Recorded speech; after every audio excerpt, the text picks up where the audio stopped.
4 दिवसांपूर्वी वाळवंटी प्रदेशातून जो अफाट पाऊस झाला त्याच्या बातम्या आपण वाचल्या असाल। Dubai, Saudi Arabia, Oman, Afghanistan, Pakistan या प्रदेशात खूप पाऊस पडला। पाकिस्तानात पुरामुळे खूप माणसेही मेली। दुबईमध्ये आणि सभोवतालच्या वाळवंटी परिसरात वर्षभरात जेमतेम 75 ते 100 मिलीमीटर एवढाच पाऊस होतो। या साऱ्या प्रदेशात वेगवेगळ्या ठिकाणी एका दिवसाच्या काळात 75 ते 200 मिलीमीटर्सच्या दरम्याने पाऊस कोसळला। पावसाच्या संबंधित बातम्या, फोटो इंटरनेटवर पाहता येतील। दुबईमध्ये संपूर्ण वर्षात जेवढा पाऊस होतो तेवढा तो एका दिवसात पडला।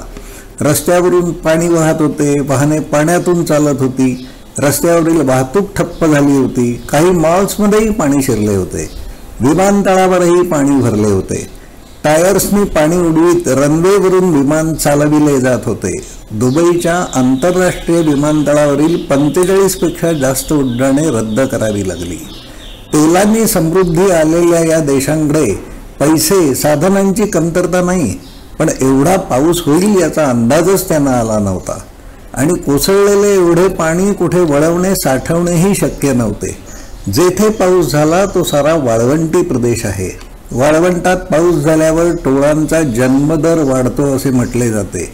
गेली काही वर्षे टोळधाडी उठण्याचे प्रमाण वाढले आहे। या पावसाने ते प्रमाण आणखी वाढेल। अचानक हा एवढा पाऊस का झाला?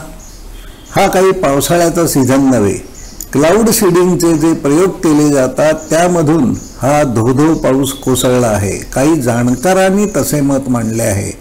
प्रगत विज्ञान तंत्रज्ञानाने अनेक नवीन समस्या निर्माण केल्या आहेत। पर्यावरणात अनपेक्षित असे बरेच काही घडत आहे। गेल्या संपूर्ण वर्षात सरासरी तापमान 1.5 डिग्री सेंटीग्रेडपेक्षा जास्त वाढलेले होते। 2024 मध्येही तापमान वाढलेलेच राहणार आहे। तापमान वाढीतून काय घडण्याची शक्यता आहे याचे अंदाज प्रसिद्ध केले जात आहेत। जे काही घडत आहे त्याचा सामना करणे अशक्य होणार आहे हे निश्चित, पण हे सारे घडत असूनही माणसे शहाणपणाने वागायला, सवयी बदलायला तयार नाहीत। पुढील काळाचा विचार करून स्वतःला त्रास करून घेण्यापेक्षा आला दिवस साजरा करण्यात माणसे मग्न आहेत। विनाशाच्या दिशेने चाललेल्या वाटचालीचा वेग वाढतच आहे। आणखी 50 वर्षांनी परिस्थिती किती भीषण असेल याची अनेक भाकिते करण्यात आली आहेत। 50 सोडाच, येणाऱ्या एका दशकातच जे काही घडेल त्याचा फटका साऱ्या मानवजातीला सोसावा लागेल।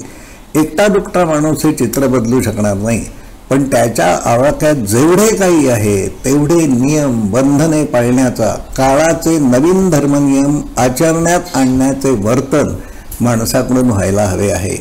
धन्यवाद।